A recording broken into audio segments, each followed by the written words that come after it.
Welcome to another video from DIY Daily. Just put together a quick video just running you through the fix for a common issue on this 2014 Volkswagen Polo. It's the 1 litre petrol engine. The issue that we've got, the engine warning lights on, and we've done a full code scan with a top-down diagnostic machine. Just run you through the fault codes that we've got. Basically in the engine ECU there, we've got an implausible signal relating to the ESP. You can see its communication code there, U041600. And then in the ABS module, we've got C10A301 vacuum sensor electrical error. We have got some other faults on here which are relating to a different issue that we're not looking into today. But this fault, if we try to clear the codes, it comes straight back into it, so it won't allow you to clear it. Just try to run through that now. Didn't when we was doing it the other day anyway.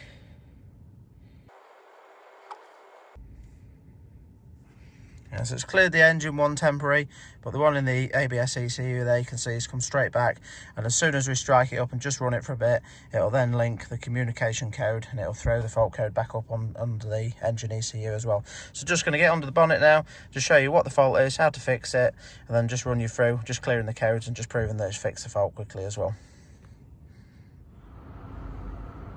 Right, so just coming under the bonnet, we're just looking for the brake servo line, which comes from the servo around the back.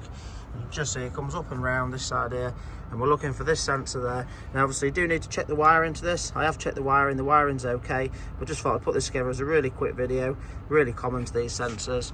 We've got a new sensor, we've got a genuine Volkswagen one. You can get some aftermarket ones, some VW ones. I'll put some links in the description below if you want to check them out to some sensors. And all we're going to need to replace it, just a little flat bladed screwdriver.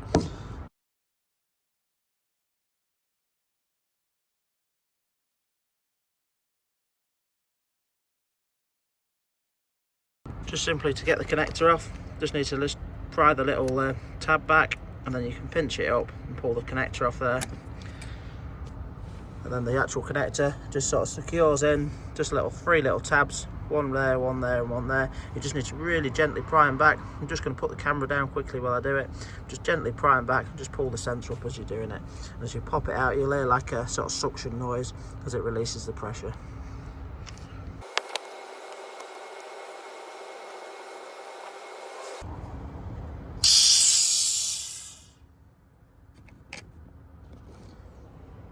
Just pop that out there. It's actually just the two side ones that retain it. The end one is just like a locator actually for it. So, but yeah, it's a little bit fiddly to do. I just had to put the camera down while I was doing it. We're just going to swap that over now. Then we'll run through clearing the fault codes and just proving it's fixed the fault. Right, so you can just see, well, that's securely clipped in now. The clips are located back home. We'll just put the connector on. Let's reattempt to clear all the fault codes. So you can see straight away, it's now allowed us to clear that ABS fault code where it's permanent before. We are still left with that other fault code in there, which is somewhat relating to a different fault. So all we're going to do now is give it a quick run, give it another scan after that, just prove it's definitely fixed the fault. Right, so we've just got back from road test. We've done about 2 miles on it. It's ran absolutely spot on. We've got no engine warning light on now. Rescanned it. You can see there's no codes in there now. So it's definitely fixed the fault. Just strike it up quick. Just see the engine lights off there, and just relating to a faulty pressure sensor. So really easy to replace, and if you want to check them out, check the links in the description below. But you do really need to check the wiring first if you want to be 100% confident, but these are quite a common issue. Just thought I'd put this video together in case it helps someone. But yeah, thanks for watching, and we'll see you next time.